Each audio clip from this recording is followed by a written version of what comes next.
नमस्कार, जय हिंद। आप में से शायद कुछ लोगों को एप्स्टीन फाइल केस के बारे में पता होगा और शायद कुछ को नहीं। पर आज मैं डिटेल में बात करने वाला हूं एप्स्टीन फाइल केस के बारे में। वीडियो के एंड तक बने रहिएगा क्योंकि ये इन्फॉर्मेशन आपके लिए बहुत जरूरी हो सकती है। एक जेफरी एप्स्टीन नाम का बंदा था जो कि अमेरिकन फाइनेंसर था और बहुत ही अल्ट्रा रिच लोगों के सर्कल में रहता था। पर अंडर एज गर्ल्स का सेक्सुअल ट्रैफिकिंग नेटवर्क उसका मेन प्रोफेशन था। उसका बिजनेस था कि वो छोटी छोटी 8-10 साल की बच्चियों का सेक्सुअल ट्रैफिकिंग करता था। मतलब कि वो सो कोल्ड अल्ट्रा रिच लोग और पावरफुल पीपल्स को छोटी बच्चियों की सप्लाई करता था। विक्टिम्स की एज 18 ईयर से कम होती थी। 10, 12, 15 साल तक की बच्चियां बहुत ज्यादा होती थी। उन छोटी बच्चियों को बहुत गंदे तरीके से मॉलेस्ट किया जाता था, उनके साथ रेप और फोर्सफुली डांस किया जाता था। एप्स्टीन केस कोई फाइल नहीं है बल्कि एक पूरा डॉक्यूमेंट है जिसमें court findings, victim testimonies, flight logs, contact list, email records और लॉ सूट्स भरे पड़े हैं। होता कुछ यूं था कि एप्स्टीन के कुछ कस्टमर्स थे जिनको वो लड़कियां सप्लाई करता था और खास बात यह है कि उनके कस्टमर्स को किसी भी तरीके की रोक नहीं थी। वो जो चाहे उन लड़कियों के साथ कर सकते थे। इवन उनका रेप, उनको जिंदा जला देना और बाद में मार देना, सब कुछ जायज था एप्स्टीन के लिए। एप्स्टीन की कुछ फिक्स लोकेशन थी जैसे कि जेम्स आइलैंड, एप्स्टीन मेंशन जो कि न्यूयॉर्क में है, पाम बीच हाउस जो कि फ्लोरिडा में और पेरिस अपार्टमेंट। ये वो लोकेशंस है जहां पे ये दरिंदगी वाला काम हुआ, ये घिनौना और गंदा काला काम किया गया।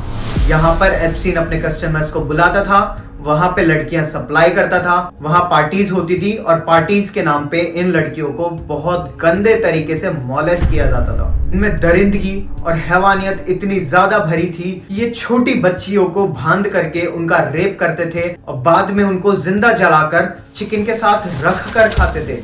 और सबसे घिनौनी बात यह है कि एप्स्टीन के कस्टमर्स वो थे जिनको हम अपना आइडल मानते हैं। एप्स्टीन और उसकी टीम पहले छोटी बच्चियों को रिक्रूट करती थी। उनको मसाज के नाम पर $200 से $300 में पर सेशन जॉब दी जाती थी, जो कि उन छोटी गरीब बच्चियों के लिए बहुत बड़ा अमाउंट रहता था, तो वो इजीली मान भी जाती थी। पर लेकिन बाद में वही मसाज एक सेक्सुअल अब्यूज बनकर निकलती थी और उनको अब्यूज करने के बाद में बोला जाता था कि वो अपनी फ्रेंड्स और फैमिलीज में से भी और लड़कियों को रिक्रूट करके लेके आए। इसको बोला जाता है ट्रैफिकिंग पिरामिड रिक्रूटमेंट, जिसके अंदर एक बच्ची को पहले मॉलेस्ट किया जाता है, उसका वीडियो बनाया जाता है और उसको ब्लैकमेल करके ये बोला जाता है कि वो और लड़कियों को रिक्रूट करे। और इतना ही नहीं, एप्स्टीन अपने कस्टमर्स से छोटी बच्चियों को प्रेग्नेंट कराता था और उनसे हुए न्यूबॉर्न बेबी को भी इसी तरीके से अब्यूज किया जाता था। और इन लोगों में दरिंदगी इतनी ज्यादा भरी थी कि इंसानियत तो छोड़ो, हैवानियत की भी सीमा पार कर चुके थे। और ऐसा नहीं है कि ये केस अभी हाल फिलहाल ही में हाईलाइट हुआ है। 2005 में पहली बार एप्स्टीन के अगेंस्ट एक एफआईआर रजिस्टर्ड हुई। उसके बाद 2008 में सिर्फ 13 महीने के लिए एप्स्टीन को जेल भेजा गया और so called rich privilege justice case जल्द ही ठंडा पड़ गया। क्योंकि सिस्टम खुद एप्स्टीन के हाथों में था तो उसके खिलाफ कभी आवाज नहीं उठी।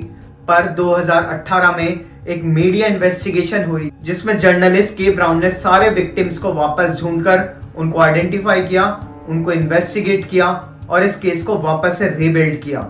इसके बाद में मीडिया का प्रेशर, एफबीआई ने वापस से केस को रीओपन किया और 2019 में एप्स्टीन को फाइनली जेल हुई। पर लाजमी था कि 2019 में जब एप्स्टीन अरेस्ट हुआ तो उसकी जेल के अंदर ही अनसस्पिशियस तरीके से मौत हो गई। मौत का कारण सुसाइड बताया गया, पर यह भी सिर्फ एक आयरनी थी क्योंकि ना वहां कोई सिक्योरिटी गार्ड, ना कैमरा और ना कोई मौत के सबूत। लाजमी इसलिए क्योंकि एप्स्टीन के लोग बहुत ही रिच और पावरफुल लोग थे और वो कभी नहीं चाहेंगे कि ये सारा काला सच दुनिया के सामने आए। एप्स्टीन के कस्टमर्स की लिस्ट जान करके आप लोग दंग रह जाएंगे कि इसमें इतने बड़े रिच और पावरफुल लोग थे कि शायद हम में से कुछ लोग उनको अपना आइकन तक मानते थे। इसके अंदर American president Donald Trump, Microsoft owner Bill Gates, SpaceX CEO Elon Musk, Britain's Prince Andrew, Bill Clinton, Richard Branson, Sarah Ferguson और भी कई बड़े बड़े नाम। दुनिया भर के पावरफुल रिच लोग, पॉलिटिशियंस, बड़े बिजनेसमैन, बड़े सेलिब्रिटीज, हर कोई इन्वॉल्व था एप्स्टीन के केसेस में। एप्स्टीन केस का सामने आना दुनिया का एक काला सच दिखा दिया कि किस तरीके से इस दुनिया में राक्षस, हैवानियत और उनकी दरिंदगी भरी हुई है। इन लोगों को थोड़ी भी शर्म नहीं थी कि एक छोटी बच्ची का रेप करके, उसको जला करके उसको खा जाते थे। आखिर कोई इंसान इतना नीचे कैसे गिर सकता है? और बड़ी बात तो ये है कि ये वो लोग हैं जो कि रिस्पॉन्सिबल है इस सोसाइटी की सेफ्टी के लिए।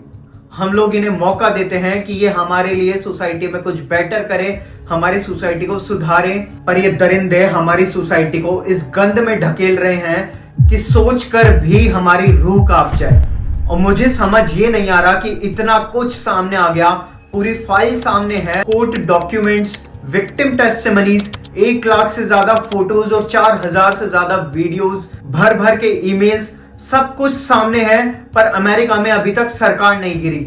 इनमें से एक भी हैवान ने अपनी पोजीशन से इस्तीफा नहीं दिया। डोनाल्ड ट्रंप अभी भी अमेरिकन राष्ट्रपति बन के बैठे हुए हैं। डेली वो मीडिया कॉन्फ्रेंस करते हैं और बेशर्मों की तरह एप्स्टीन का नाम आते ही अनसुना कर देते हैं। और शर्म आती है इन काले सच को सुनकर भी। और वो बेचारी लड़कियां जिनके साथ अब्यूज हुआ है, जो लड़कियां मर गई है, और वो पेरेंट्स जो अपनी बच्ची का आज तक इंतजार कर रहे हैं आखिर कब उनको जस्टिस मिलेगा, और या फिर ये केस भी हमेशा की तरह इसी तरीके से क्लोज कर दिया जाएगा। सवाल उठाइए, क्योंकि ये हमारा हक है। जय हिंद।